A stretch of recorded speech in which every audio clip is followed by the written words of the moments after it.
नमस्कार दोस्तों, स्वागत है आप सभी का हमारे चैनल शेयर मार्केट में। मैं हूं आपका दोस्त नवी और यहां पर बात करेंगे श्री रेणुका शुगर लिमिटेड के बारे में। लास्ट ट्रेडिंग डे को यहां पर 4% की गिरावट थी। ये स्टॉक वो है जिसकी एक्सपेक्टेशन 70% तक लगाई गई थी और ये जो गिरावट है ये नॉर्मल है। इससे पहले अच्छी खासी तेज़ी भी स्टॉक ने दिखाई थी। इनफैक्ट पिछले 5 दिनों की बात करें तो 17% के रिटर्न है मर्जर के बाद। और जैसे ही अमित शाह और यहाँ पर मोदी जी का बयान आता है इथेनॉल को लेकर, तब से ही स्टॉक में तेज़ी आनी शुरू हो गई थी।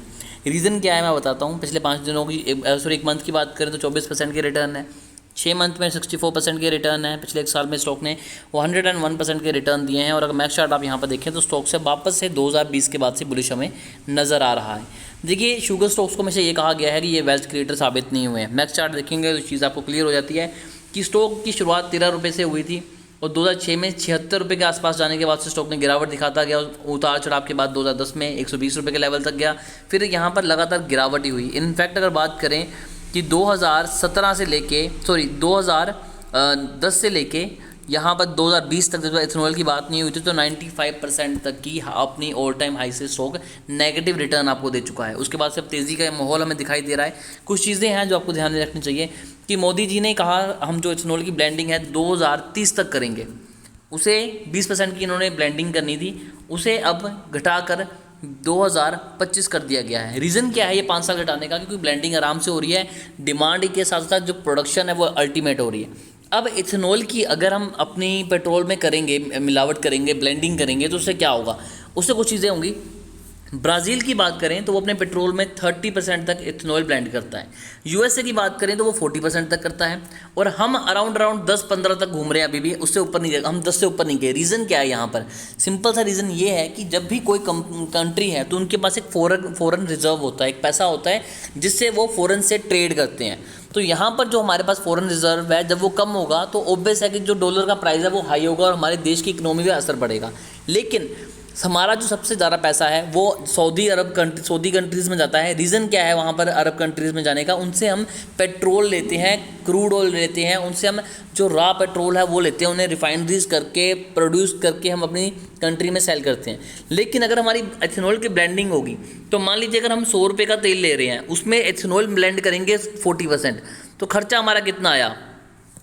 एक सेकेंड, माफ़ कीजिएगा, 100 की जगह 1000 लिख दिया था।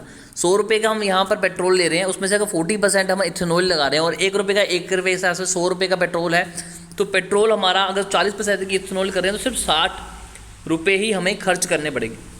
40% हम इथेनॉल मिला रहे हैं, वो भी हमारी अपनी कंट्री में बन रहा है तो सस्ते बनेगा। सस्ता नहीं भी बनता, इनकेस मान लीजिए महंगा बनता है तो अपने देश का पैसा अपने देश में रहेगा तो उसका भी हमें बेनिफिट होगा। जो फॉरेन कंट्रीज़ है वो यही करके अपना फॉरेन रिजर्व बचाती हैं। ये चीज़ें हमें अब इंडिया को भी समझ आ रही हैं। वो अपनी जो इकोनॉमी को बूस्ट करने के लिए इस चीज़ पे काफ़ी ज़्यादा ध्यान दे रहा है।